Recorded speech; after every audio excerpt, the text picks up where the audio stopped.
Hello guys, this is Caesar Creates and welcome back to my channel. In today's episode of the Elm Hill City Zoo, we will build a habitat for the emus. The emu is one of the new animals added to the game with the Grasslands animal pack and is an animal that I really wanted to see in the game from probably the very beginning. So I am very excited that it is finally added. I've seen it in probably almost all of the zoos that I've been to. So it's so good to have it in the game, and I'm so excited to finally be able to build a habitat for this animal in our zoo. So before building this habitat, I did some research as always. I looked for some emus habitats online. I also looked through my photos that I have from my zoo visits, and I noticed that all of those habitats for the emus have something in common, and this is that they are really plain and boring. Yeah, most of those unfortunately are really like there's just some dirt. They are very like flat, some trees, and that's all.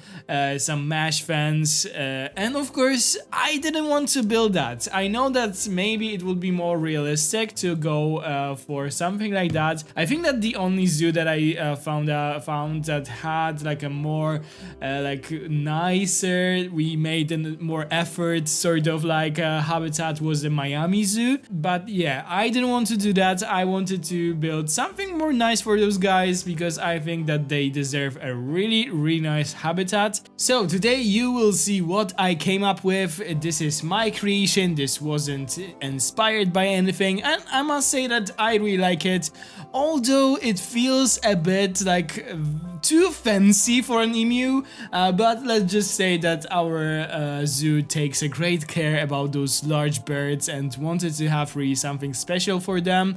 I will definitely make it more planted than most of the emu habitats that I saw.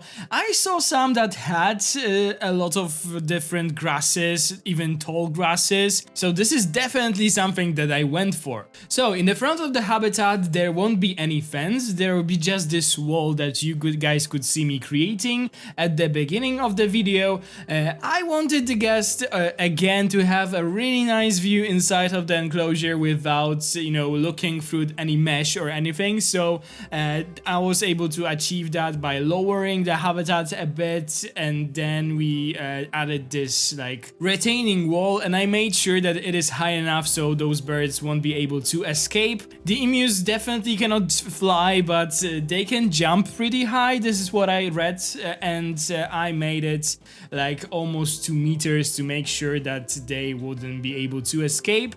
And also the height of it is pretty cool because you can still see their heads when they are like standing or walking down there, so it is really nice. After that I did something really cool that I really like it.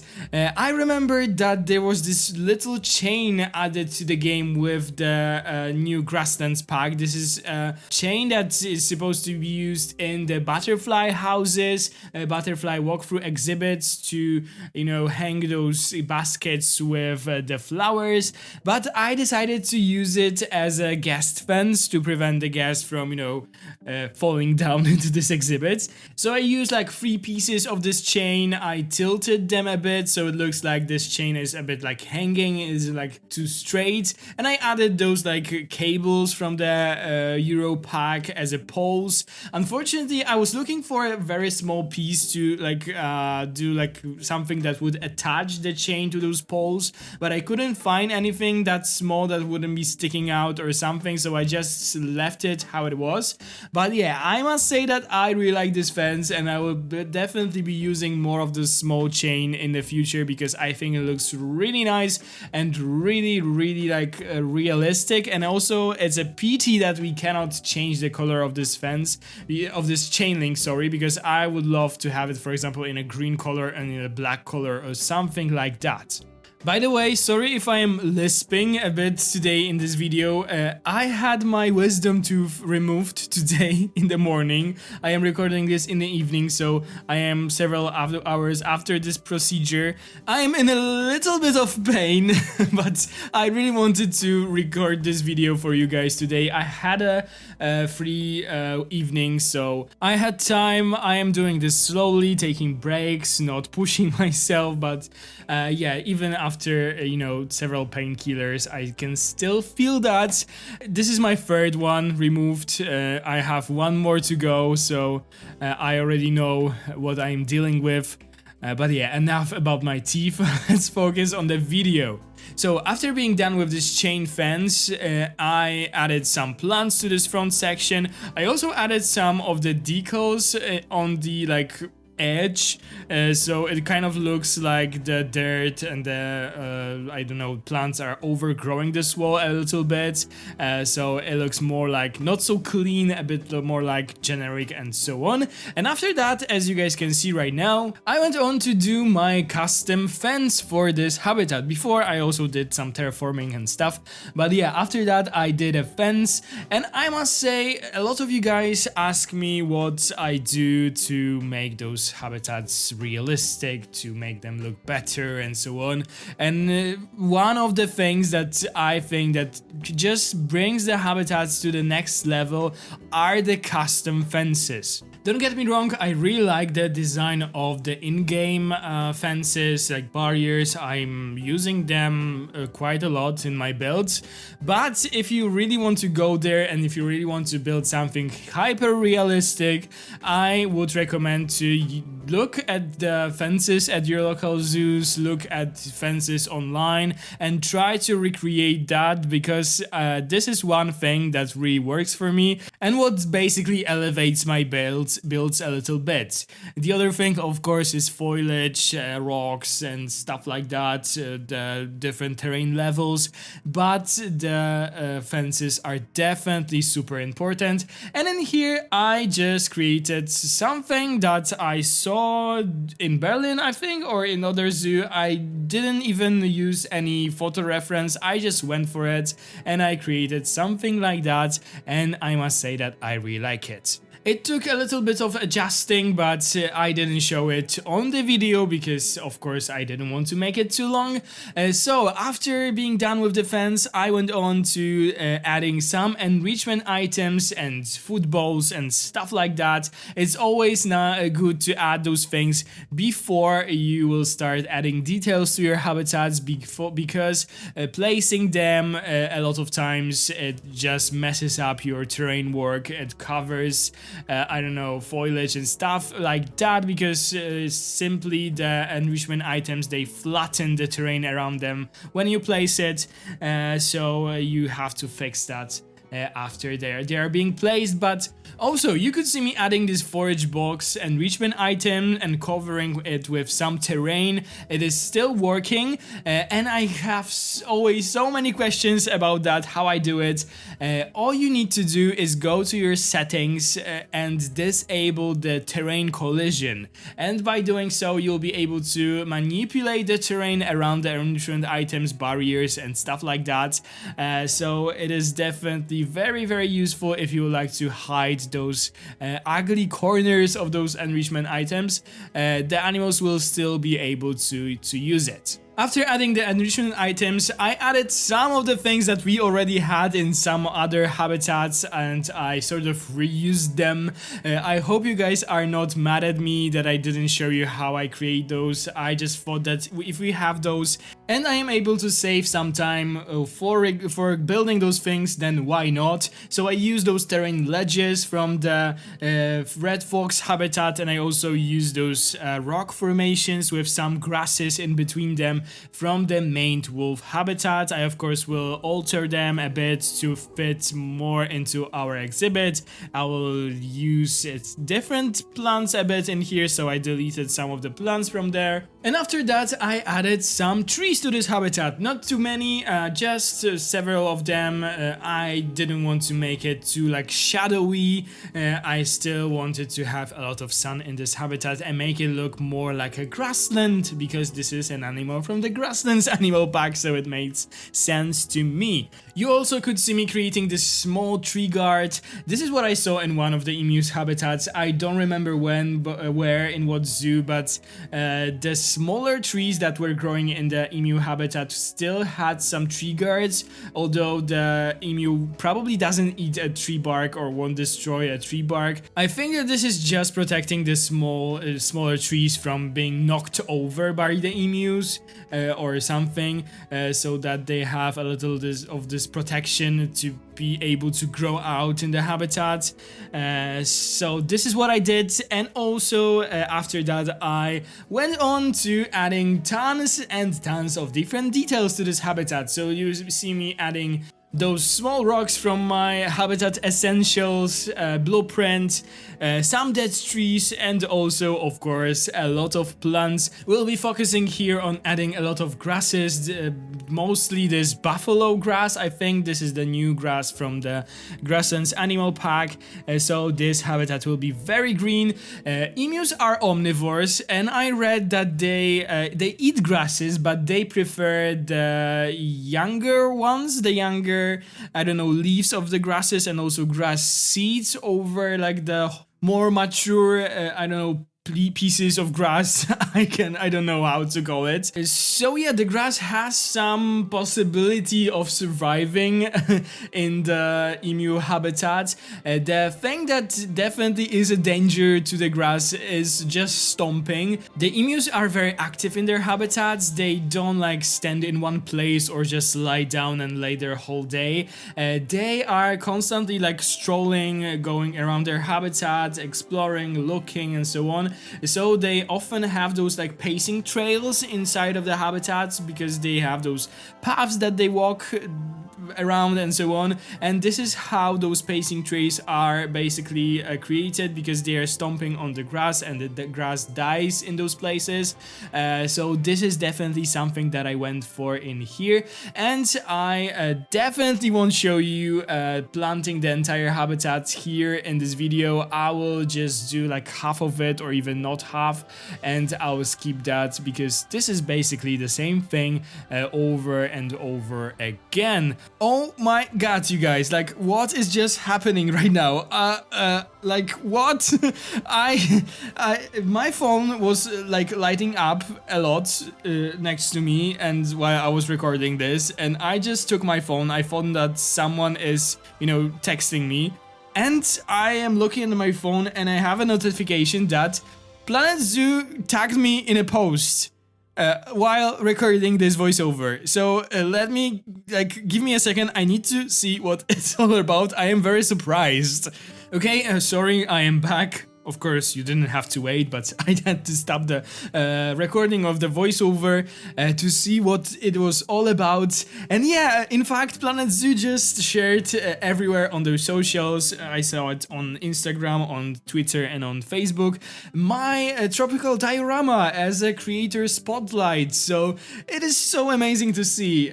So many nice words, so many likes already. So thank you to everyone who liked those posts.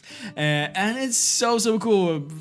Firstly, that they asked me to do the diorama. Now they are showcasing me, and also that this diorama video got so many views here. So much love. So thank you guys so much, and big thanks to Planet Zoo for showcasing me. Imagine your favorite like game doing a post about you in a social media. This is just like mind blowing to me. Like, wow.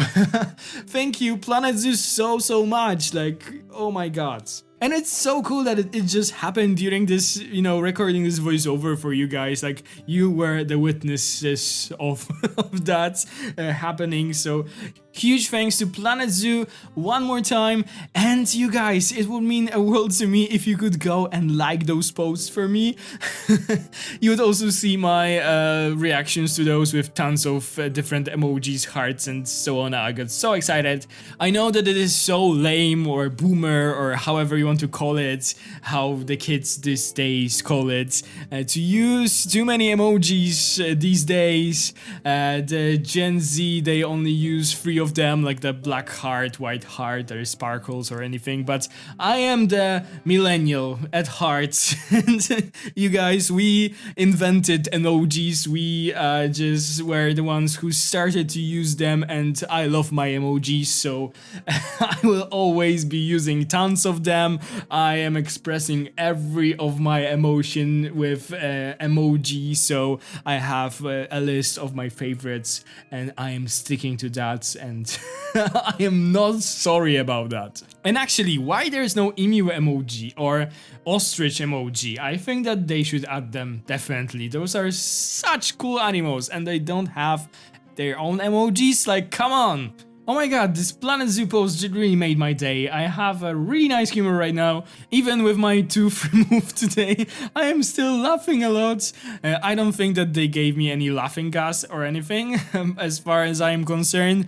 But yeah, it's a really nice day. I don't have to go to work today because of this tooth. So yeah, really nice day. Okay, so let's go back to our emu habitat because we are drifting away so far.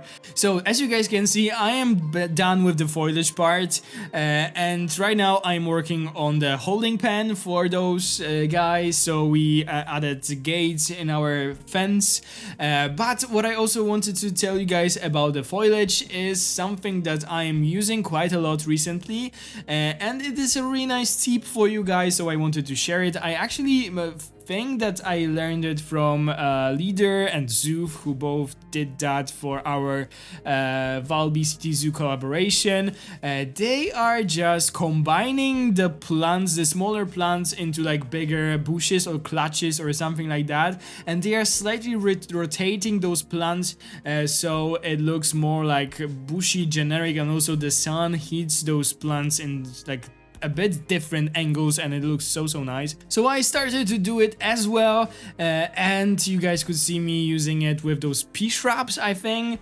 and also those like old grasses, and also I created like this clutch of those I think that they are called the lords and ladies plants, and I am thinking about those plants as something very common in my region, and I think it is really common in Europe. The plant that is called the English plantain, the blackhorn or lamb's tongue. I found 3 different translations for this name of the plant. I don't know if you know what I'm talking about, but they are really common in here. So yeah, this is definitely what I had in mind while creating this like clutch of those small plants. And yeah, let's go back to the things that we are doing right now on the screen. Because we added tons of different decals on the floor of this entire habitat to add some texture to the dirt and so on. And then we started to work on a shelter for the emus. So I kind of struggled here again because emu shelters and barns are so plain and nothing special, and I finally decided to make it a bit cohesive to the building that we have for the common wombats, because if you didn't notice or you don't know, just simply we are building this habitat opposite to the wombat habitat, and I decided that making this like a bit cohesive Australian area would work, so I used the same materials that I used for that shelter, and I think it looks quite nice. At first you'll see this building being a bit more like bright on the front, but I decided that it is a bit too bright and I covered the white walls with wood, but on the sides and in the back it will still be quite bright. I will do the interior of the building off camera. You will see it in the cinematic shots by the end of this video. I just didn't want to give you a headache with, you know, speed builds in these tiny spaces. This is always hard to watch because the camera moves really quickly in those small spaces, and it's really unpleasant. So whenever I do interiors, I prefer to do it without the roof, and here I had the roof already, so that's why I sort of skipped that. So I started to talk about the Australian section, and of course we will also add here the red-necked wallabies, probably in the next episode of the Elm Hill City Zoo. And this is also why in the cinematic shots you won't see any decorations, foliage or anything on the right hand side of this habitat, because there's where the wallabies will be added. So I didn't want to decorate it just to, you know, get rid of all of those plants or anything.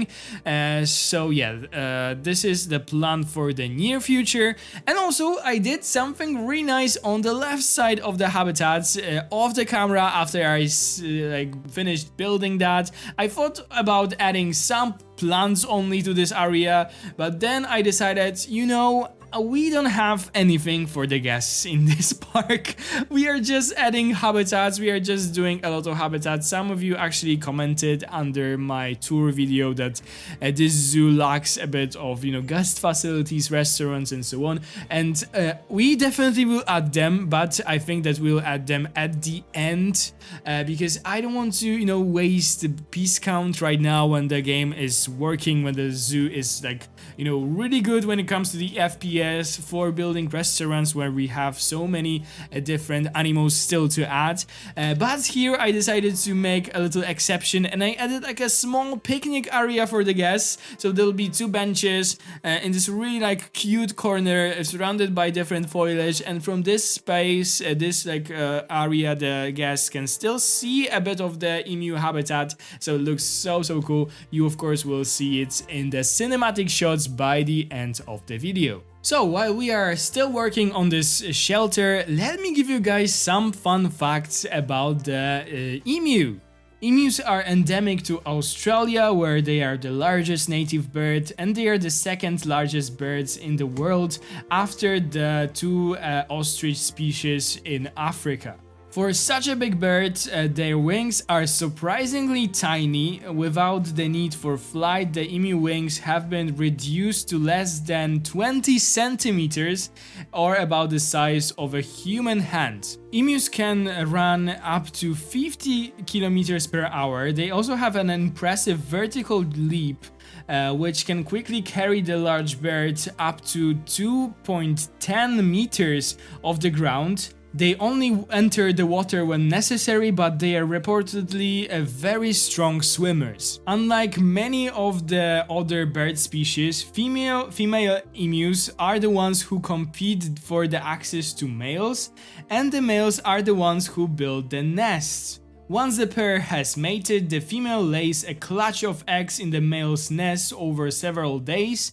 Most females depart the male territory at this point, and this is the male job to take care of the little chicks. So he incubates the eggs himself, and then after the chicks are hatched, he stays with them up to 2 years until they are mature. And I think that this is all that we have time for today. In this video you will still see me adding some of the buckets on the wall of the shelter, because this is what I saw, how the emus are fed in zoos. So they very often have those buckets with food, and they are just hang on the, I don't know, piece of the fence or on the walls or something, and they are just grabbing their food from those buckets. So I wanted to replicate something like that.